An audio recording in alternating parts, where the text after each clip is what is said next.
that development camp is coming to an end, how do you kind of recap the crazy week, the fun week that was? Yeah, it was awesome. Definitely gonna miss being around here, getting treated very, very well, being around the guys. But it's a good little piece we got here, and hopefully be full time here one day. You talked about before working with Seiderman and Boychuk, they're keeping in touch with you and to be in person with them, and also to learn under Rocky Thompson with that. What's that been like for you? Yeah, it's been awesome.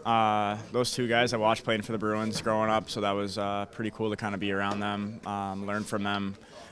Really good guys too, so it's enjoyable on the ice. And Rocky's was great this week. Very vocal, teaches us a lot of things, and definitely teaches us the right things too.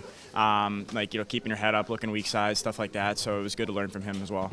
And what kind of tips and tricks have you learned from Thompson that you can maybe take into the rest of your off-season training? Yeah, a lot of it's just a lot of pro stuff like rims and keeping your head up, not looking down at the puck, making sure you're always kind of thinking of the next play, stuff like that, which is going to make pro hockey a little bit easier than it.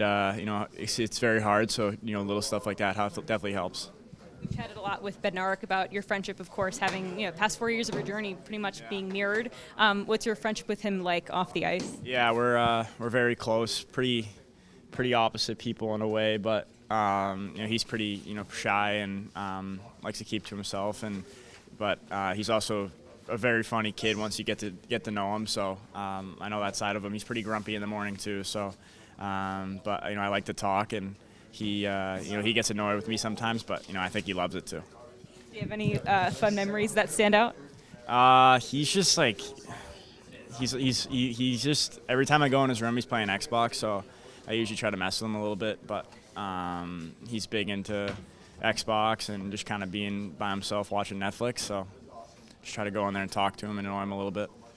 I want to ask you also about Jacob the Snark in the 7th round of this year's draft class on the U.S. team. What's he like? Yeah, he's a funny kid. He's very good. He's weirdly good at Topgolf, which is confusing, but he's a funny kid too. And yeah, he did. Yeah, he's a funny kid, but very loose, and he's enjoyable to be around.